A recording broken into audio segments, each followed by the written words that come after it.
Hey YouTube, welcome to the first video of the walkthrough for the second quest of the original Legend of Zelda.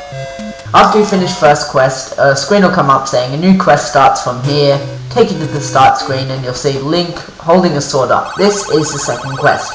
Just like the first quest, you enter the game, head into the cave, and get the wooden sword from Old Man. I'm going to be fast forwarding this video because most of this video will actually just be walking around the overworld killing enemies and stuff, so it's pretty boring if I have it on full speed.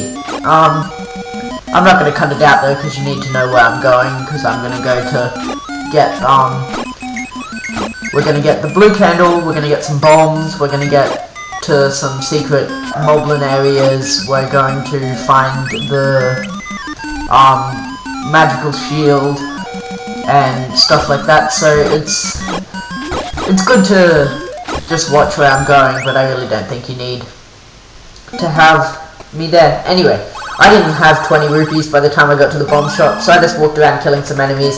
I cut that out of the video because I figured you didn't really need it. Once you do have bombs, you can get them by killing enemies, random drops, or buying them for 20 rupees. Once you've done that, you've got to head up to where I'm going, and there is a secret Moblin who will give you 30 rupees. Now, I recommend killing everything as you're walking around the overworld, because we're getting a lot of stuff before the first dungeon, and you will not have enough rupees unless you kill a lot of other enemies as well. So yeah. Here you gotta touch the armor statue on the right, and just like in the first quest, there is a secret Moblin hidden underneath it. Another 30 rupees. We now have enough money to buy the blue candle, but there is a 10 rupee Moblin here, and it makes more sense to get it before you go to the blue candle rather than after. The Moblin will tell you that it's a secret to everybody, like they always do. One of the many mistranslations in this game. And then you can just go through, step on the rupee, and get some rupees.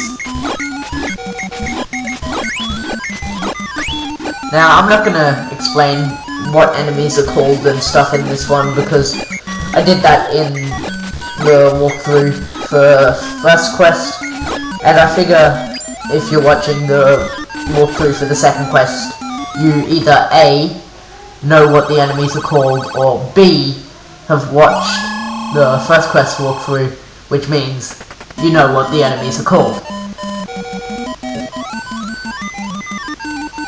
Interesting thing about second quest is that the dungeons are all in different formats, but they don't have their own little special names. So level 1 in first quest was shaped like an eagle, so it was called the Eagle, and that is actually an official name, it's called the Eagle.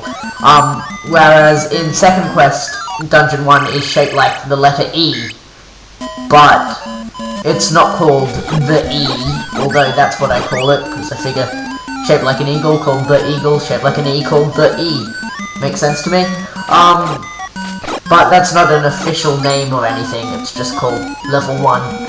So, that's what I call it, although that's not technically what it's called. The first couple of levels in second quest are shaped like letters,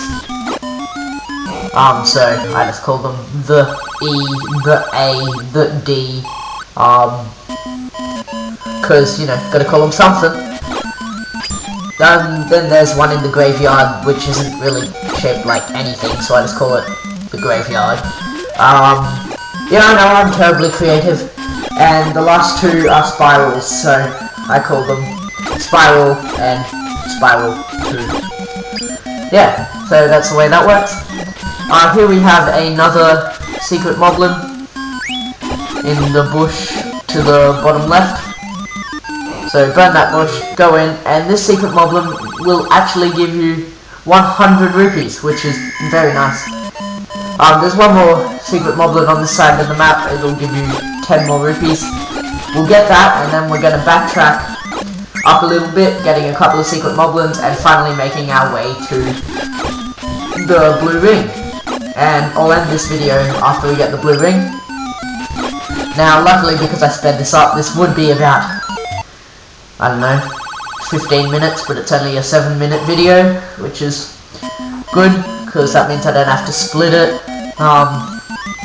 and I can show you all the way up to getting the blue ring. After we got the blue ring, I'll go around, I'll get a heart container, I'll get Old Man's letter, I'll get the magical shield, and then, that'll be in another video, and then part 3 will actually be the dungeon, which is the same way it worked out in the first quest. Actually, I did 2 parts of collecting stuff, and then I did the third part of the video was the actual dungeon. So you don't actually have to get all this stuff before you go to the first dungeon. The first dungeon is just across that bridge right there, actually. But I like to get the stuff first. I mean, you can get it now, and it just makes the game a whole lot easier later on.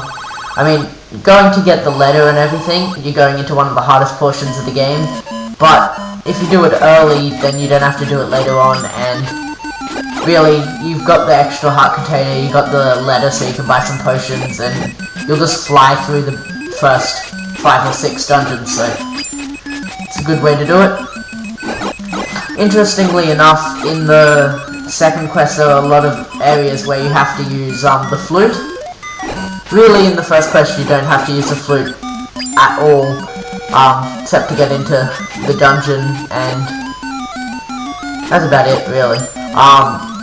But there are a lot of secrets hidden that you can only get with the flute in the second quest, which I think is a nice little touch.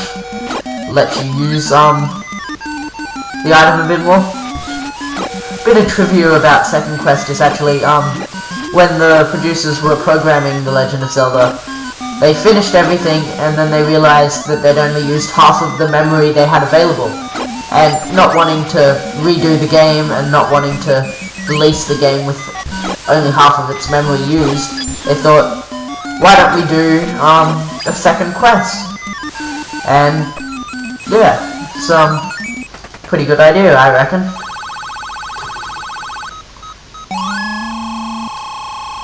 And that'll be the end of that video. Goodbye!